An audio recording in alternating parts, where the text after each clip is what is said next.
Sebelum saya masuk Islam, hubungan saya dengan keluarga istri memang sudah tidak baik. Karena istri yang tadinya keluarga besar Muslim, seorang yang berdarah Arab, akhirnya murtad. Murtadnya disangkakan karena saya. Saya sedikit menyampaikan cerita. Tadi malam saya sudah menyampaikan di masjid Darun Najah. Sudah sebagian dari cerita tentang bagaimana Allah menolong saya, yang sebelumnya saya seorang aktivis gereja yang mendapatkan beberapa fasilitas ekonomi dari gereja, akhirnya atas izin Allah bisa memeluk agama Islam dengan perjuangan yang bagi saya tidak mudah, dengan ujian yang tidak mudah. Wasilah dari apa? Wasilah dari membaca Al-Quran. Wasilah dari awalnya membaca Al-Quran ingin mencari kelemahan, kekurangan, kesalahan dari Islam. Ternyata Allah malah memperlihatkan, menunjukkan kebenaran dari agama Islam. Setelah tadi malam saya sampaikan, akhirnya saya dan istri bersyahadat. Setelah bersyahadat, apakah kemudian kehidupan menjadi normal? Ternyata tidak. Ternyata setelah saya dan istri bersyahadat, saya harus melepaskan fasilitas yang sudah diberikan. Saya harus pindah dari rumah yang dipinjamkan. Saya harus mengembalikan kendaraan operasional. Saya tidak lagi menerima tunjangan bulanan. Saya tidak lagi menerima catering makan setiap hari. Maka sejak saat itu saya harus berusaha mencari pekerjaan lain dan mencukupkan kebutuhan saya dan keluarga secara mandiri, mencari ikhtiar menjemput rezeki dari jalan yang lain. Dan ternyata itu tidak mudah. Ketika saya pindah ke kos, saya belum punya pekerjaan. Saya masih dalam keadaan belum stabil waktu itu. Akhirnya untuk kehidupan sehari-hari kami harus menggunakan tabungan, atau saya sebut mantap. Apa itu mantap? Makan tabungan. Jadi setelah pindah ke kos, saya harus makan tabungan.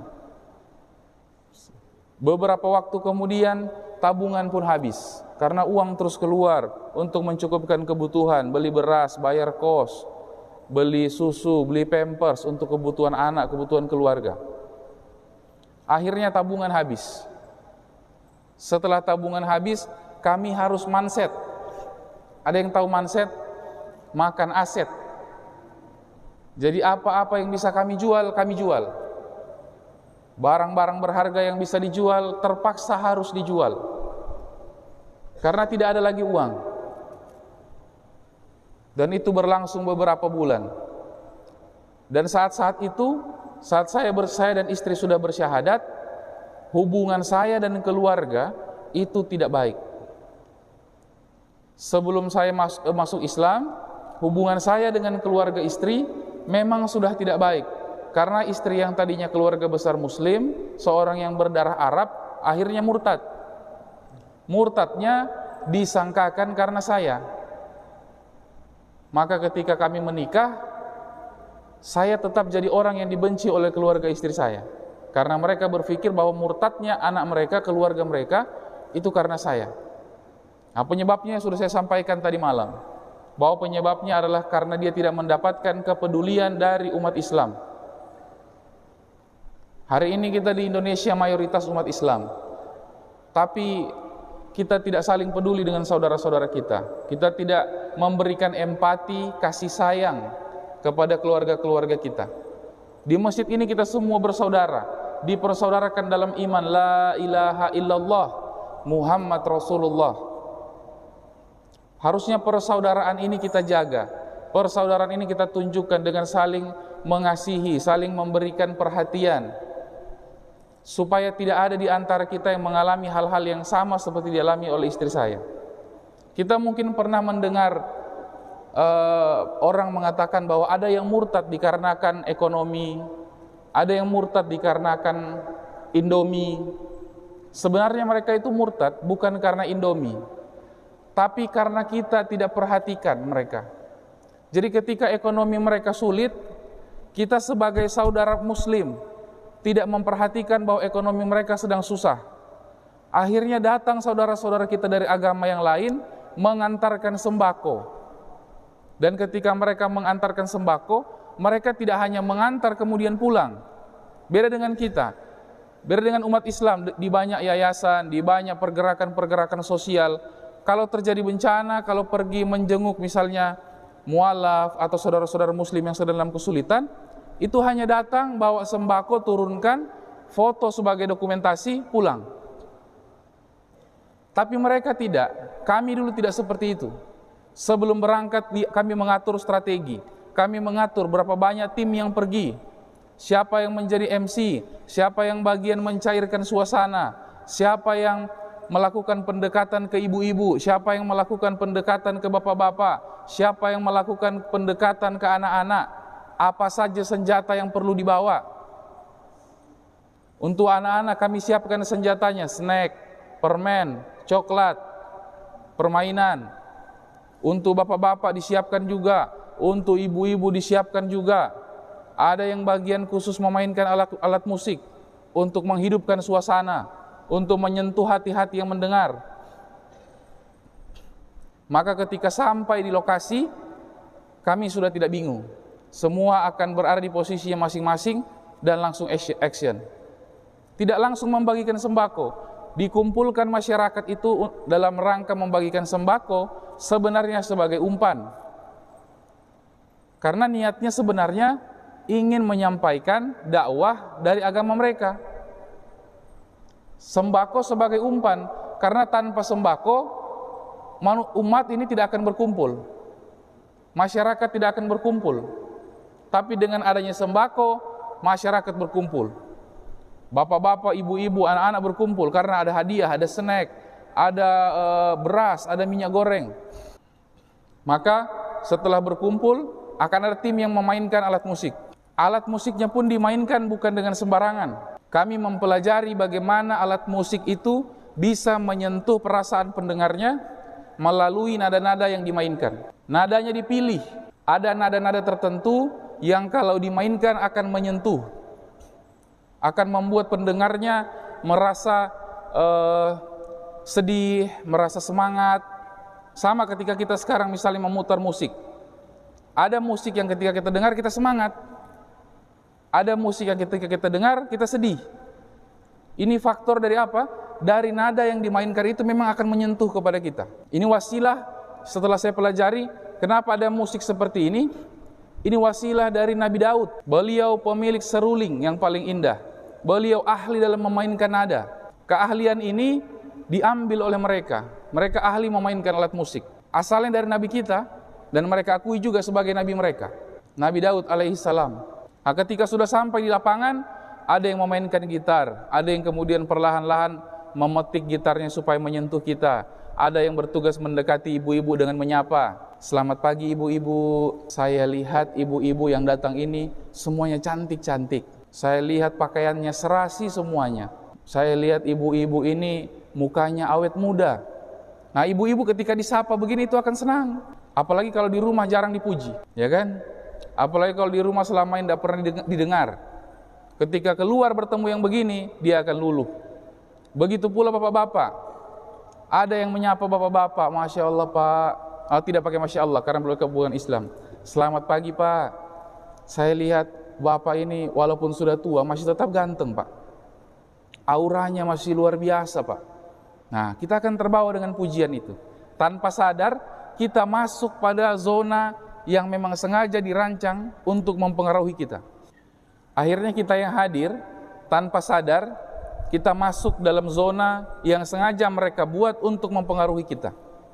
Kenapa? Karena di sebelah kami, tim-tim yang turun ke lapangan, tim-tim kalau dalam Islam disebut tim dai, tim pendakwah, itu dibekali dengan ilmu psikologis, dibekali dengan ilmu public speaking, dibekali dengan ilmu-ilmu yang lainnya, supaya ketika turun ke lapangan, kami bisa berkomunikasi dengan baik. Kami bisa melihat dari raut wajah, oh bapak ini mudah untuk didekati, bapak ini sedang punya problem, bapak ini sedang punya masalah.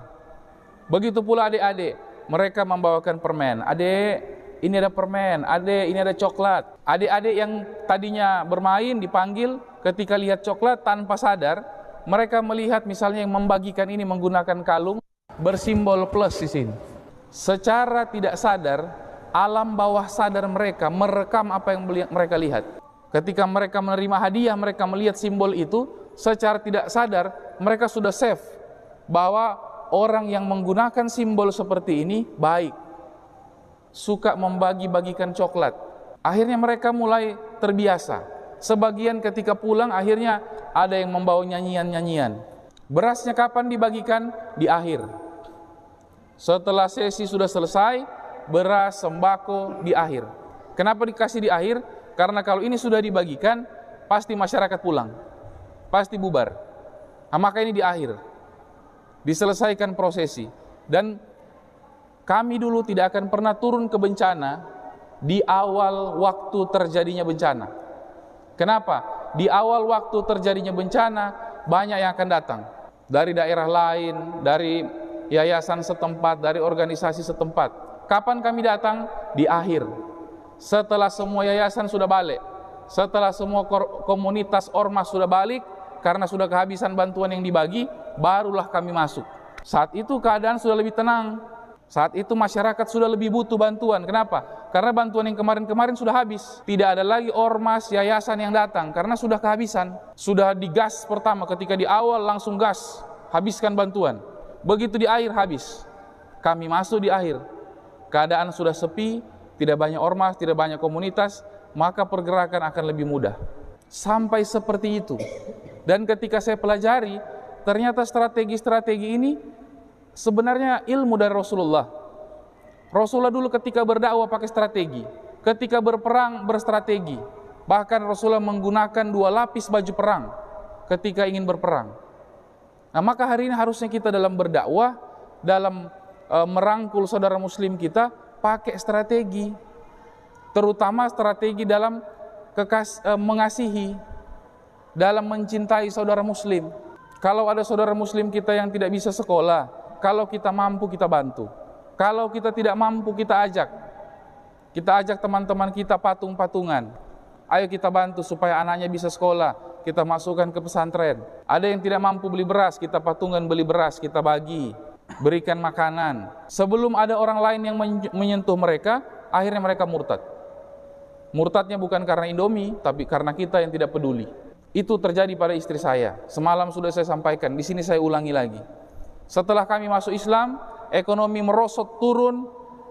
Akhirnya setelah manset, kami harus kehabisan uang karena tidak ada lagi sumber pemasukan. Akhirnya saya dan istri sampai di titik 0 rupiah. Yang tadi malam saya sampaikan, bahwa ternyata setelah saya menjalani itu, saya baru paham. Ternyata 0 rupiah itu bukan cuma ada di SPBU. Bahwa kehidupan saya juga pernah 0 rupiah. Di titik 0 rupiah saya teringat, andai saya tidak pindah, andai saya tidak mencari masalah, harusnya saya dalam keadaan baik-baik saja, dalam keadaan ekonomi yang aman-aman saja.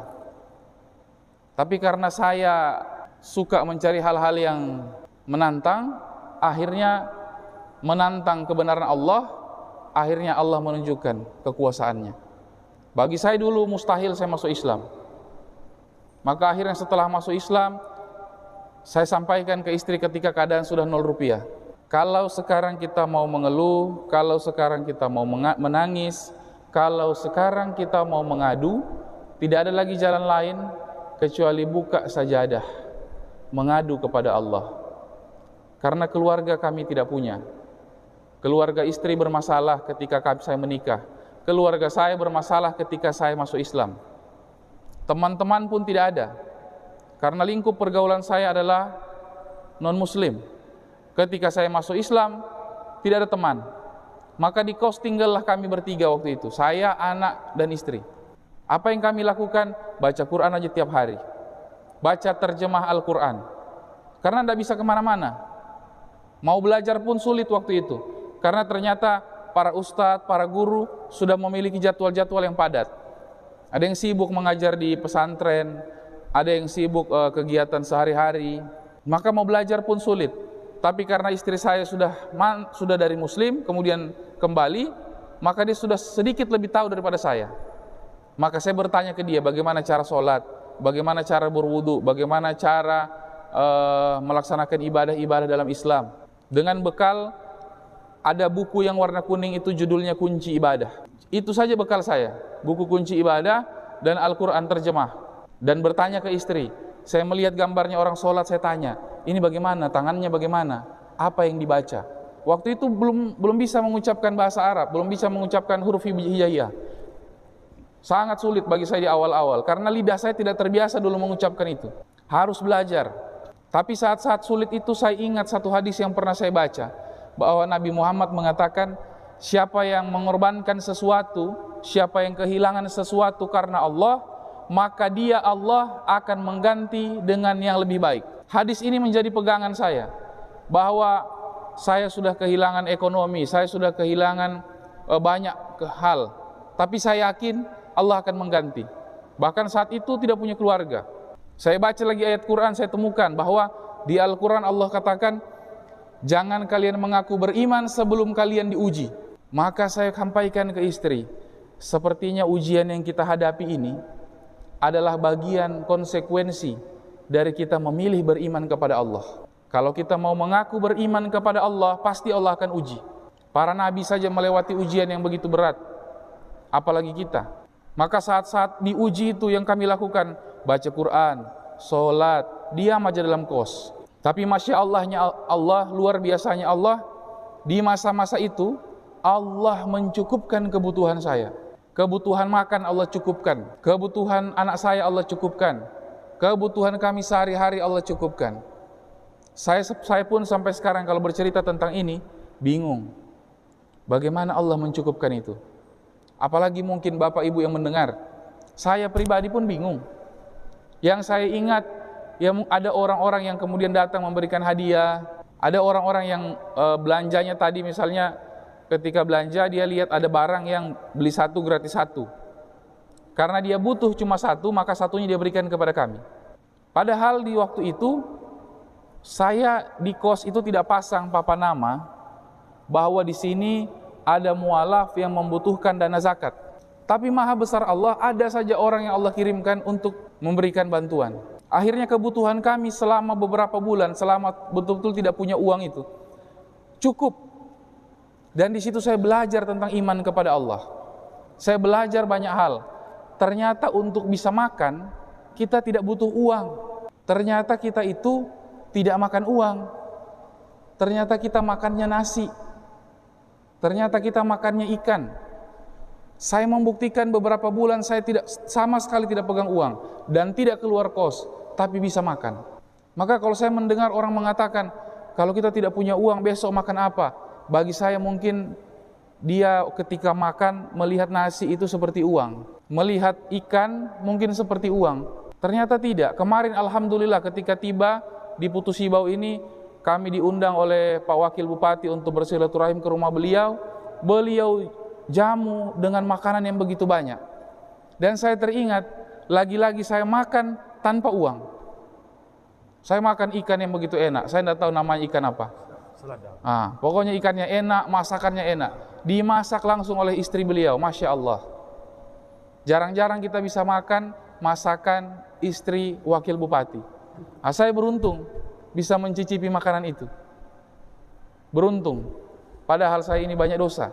Beruntung Allah izinkan menyantap makanan yang begitu nikmat dan tidak bayar. Lagi-lagi Allah membuktikan bahwa untuk makan tidak butuh uang. Tadi pagi kami sahur, alhamdulillah tidak bayar. Bangun subuh, mandi, sholat tahajud, pergi ke tempat makan, sudah ada makanan disiapkan oleh resepsionis, tidak bayar, tinggal makan. Bayarnya nanti kalau check out. Ya kan? Tapi kan kita berarti tidak makan uang. Harusnya kita belajar, kita mengambil hikmah bahwa ternyata selama ini mungkin pemikiran kita keliru. Kita menganggap segala sesuatu berhubungan dengan uang. Padahal tidak. Kita menganggap kebahagiaan, kesuksesan itu berhubungan dengan uang.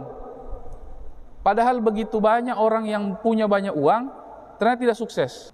Uangnya banyak tapi susah tidur. Saya bertemu dengan orang-orang seperti itu. Datang, ngobrol, curhat. Uangnya banyak. Ibu-ibu haji. Emasnya banyak. ketika ketemu saya berdiskusi, badannya ini kayak toko emas, cincinnya besar-besar, gelangnya, kalungnya besar, sedikit lagi kayak rantai-rantai yang dipakai ikat motor itu. Ketika ngobrol, menangis. Ternyata punya banyak problem, ternyata anak bermasalah, ternyata suami bermasalah. Padahal uang banyak, mobil berjejer di garasi, aset banyak, tabungan miliaran. Ternyata harta itu tidak menjamin kebahagiaan dan ketenangan. Saya juga mengalami itu dulu sebelum menjadi seorang muslim. Ekonomi bagus. Kalau saya jalan, uang di dompet saya itu minimal 2 juta.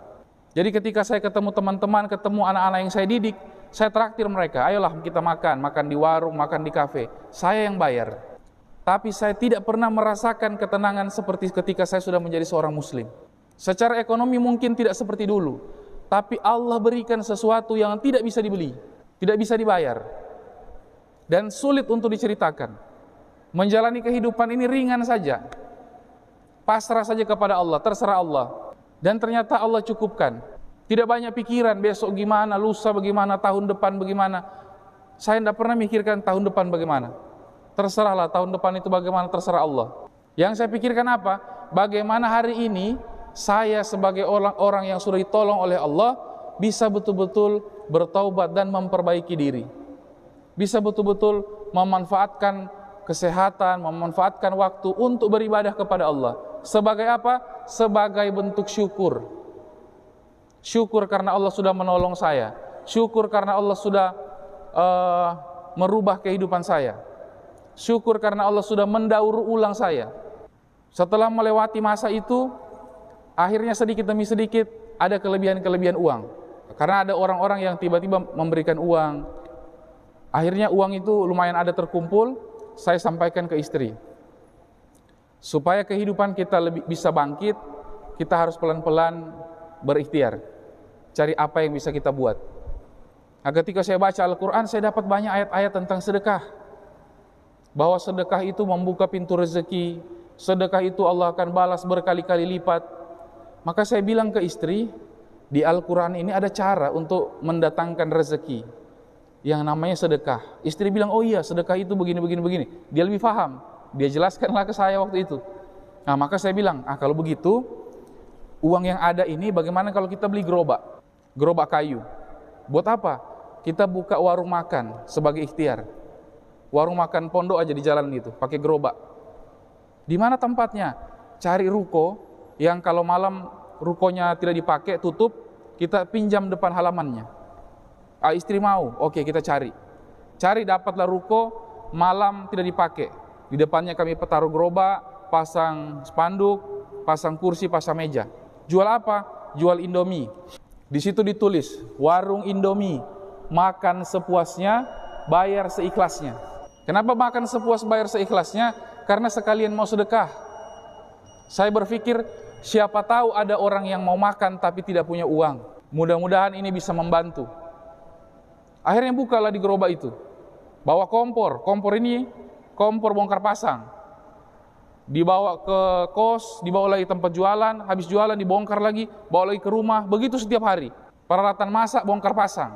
Dipakai masak di kos, dipakai masak di warung. Dan warungnya di pinggir jalan, tidak pakai dinding, karena cuma numpang di bawah atap ruko gitu. Datang orang pesan, bang mau pesan Indomie, misalnya Indomie goreng, 2 bungkus bang, pakai telur 3, baik saya masak. Bergantian saya sama istri masak, siapkan, kami siapkan nasi di termos.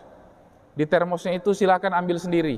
Jadi minyak kami siapkan, telurnya kami masakkan, nasi silakan ambil sendiri, ukur sendiri sesuai dengan kemampuan. Ternyata laris, ternyata banyak yang datang makan.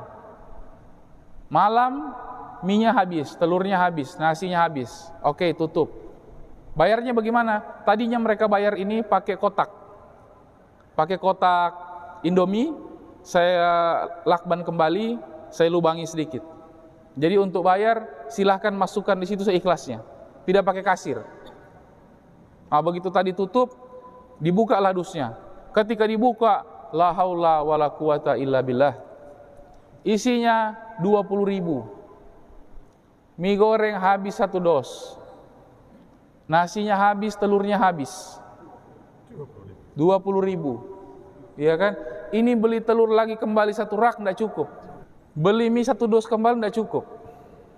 Belum lagi gasnya, belum lagi bumbunya, karena Indominya dibumbu kembali sama istri saya supaya rasanya berbeda. Belum gasnya, belum sayur-sayurannya. Istri kaget dan berpikir, kalau seperti ini kita bukannya menambah baik, malah kita bakal menambah hancur. Tapi saya bilang, kan masih ada sisa uang, kita beli aja lagi. Beli lagi Indominya, beli lagi berasnya, beli lagi telurnya, pakai jual besok. Kalau habis bagaimana? Beli lagi. Kalau uang kita habis bagaimana? Saya bilang, dulu kan kita pernah habis sampai 0 rupiah. Nanti kalau habis kembali 0 rupiah, enggak apa-apa, berarti kita kembali lagi ke titik itu. Dan kita pernah ada di titik itu dan enggak mati. Berarti kalau habis, ya paling jauh kita kembali ke titik itu. Akhirnya berjalan. Besoknya beli lagi, jualan lagi. Ternyata Allah itu maha baik, membolak-balikan keadaan. Akhirnya beberapa hari kemudian buka, berlebih isinya. Ada isi 300.000, ada isi sampai 400.000. Padahal yang makan sedikit. Ternyata ada orang-orang yang berbaik hati ketika dia makan mungkin harganya 20.000 atau 15.000, dia mengisi 100.000, 200.000. Akhirnya itu menutup kerugian-kerugian kemarin. Tapi beberapa bulan itu memang tidak bisa untuk kaya. Tapi kecukupan kami cukup. Itu yang sangat saya syukuri. Walaupun kami tidak kaya, tapi di masa-masa itu saya rasa nikmat. Lihat ada orang-orang makan, lihat ada anak-anak pang itu mampir makan. Lihat ada orang-orang susah, ada orang-orang yang biasa meminta-minta di jalan mampir. Ada yang biasa dorong-dorong gerobak, mungut-mungut sampah, mampir makan. Ternyata nikmat melihat mereka makan. Dan saya tidak pernah tahu siapa yang menaruh uang lebih itu. Karena saya tidak pernah mau melihat. Ketika mereka mengisi, saya sengaja tidak mau melihat. Supaya saya tidak membedakan pelayanan ketika mereka datang. Karena saya khawatir kalau saya tahu, oh bapak ini yang isi banyak, nanti ketika datang saya akan berikan pelayanan lebih. Maka saya tidak mau melihat. Urusan dia dengan Allah, saya juga punya urusan dengan Allah. Beberapa bulan kehidupan kami cukup dengan berdagang seperti ini. Karena semakin nikmat saya rasa, saya sampaikanlah ke istri, bagaimana kalau kita tambah lagi sedekahnya? Apa itu? Bagaimana kalau setiap Jumat kita berbagi makanan? Bagaimana caranya? Karena uang kita belum banyak, kita beli aja. Jadi ada uang 30.000, beli nasi bungkus. Waktu itu masih ada nasi bungkus harga 10.000. Beli 3 bungkus, kemudian bagikan. Setelah berbagi ternyata enak. Ternyata saya rasakan dengan istri, bagaimana? Enak kan? Iya enak, habis berbagi. Minggu depan kami jalankan lagi. Minggu depan. Akhirnya kami coba sekali waktu, mau menguji keimanan kami. Waktu itu uang tersisa 60.000. Saya sampaikan ke istri, bagaimana kalau kita habiskan ini? Istri bilang, bagaimana besok? Alah, besok urusan besok lah. Nanti itu urusan besok. Yang sekarang aja dulu, bagaimana kalau kita habiskan? Ya namanya istri akhirnya mengikut, akhirnya kita habiskan. Beli nasi 6 bungkus, bagi. Tetap enak, tapi sampai di rumah mikir, besok gimana? Tapi saya ingat, tidak. Rasulullah bilang, siapa yang kehilangan sesuatu karena Allah, pasti Allah akan mengganti. Saya memberikan ini bukan buat saya, bukan buat saya yang makan, orang yang makan. Ternyata besoknya makan juga. Ada keluarganya istri lagi bikin acara, datang bawa nasi bungkus, bawa lauk-lauk, makan lagi. Ternyata Allah tidak bikin kelaparan. Ternyata cukup lagi. Dapat lagi rezeki dari jalan-jalan yang lain. Akhirnya kami buatlah satu gerakan waktu itu untuk memberi makan anak-anak di panti asuhan. Jadi setelah uang ada sedikit demi sedikit, saya bilang ke istri, kita masak aja Jumat supaya kita bisa memberi makan ke panti asuhan, ke pesantren. Akhirnya ada teman-teman yang makan-makan di warung ini, mendengar kami ada kegiatan seperti ini, mereka mau ikut. Mereka bilang, bang, nanti kalau hari Rabu atau hari Kamis, ingatkan saya mau ikut nyumbang untuk hari Jumat. Nah, akhirnya mulai terkumpul 200, 300. Akhirnya kami masak. Kenapa masak? Karena kalau beli cuma jadi sedikit. Maka kami masak. Berdua dengan istri masak. Ke pasar, masak berdua. Kebetulan saya hobi masak. Karena sebelum saya masuk Islam, saya sudah hobi masak. Saya biasa memasak itu yang menggonggong-menggonggong itu. Saya biasa masak itu dulu. Karena dulu boleh kan makan itu, sekarang tidak boleh. Dulu saya biasa masak itu. Sambil nongkrong malam, namanya anak muda, Apalagi kalau sudah ada gelas-gelas kecil yang diputar itu, ya udah paham pasti kan? Ada lihat yang begitu tangkap dah, berarti inilah partnernya dah. Nah, jadi ketika ada uang itu saya sudah bisa masak. Jadi masaklah kami berdua. Masak, kemudian antar ke pesantren, antar ke panti asuhan. Ternyata nikmat. Memang kami tidak punya banyak uang, tapi ada kenikmatan yang Allah berikan. Berjalannya waktu, kami melihat ternyata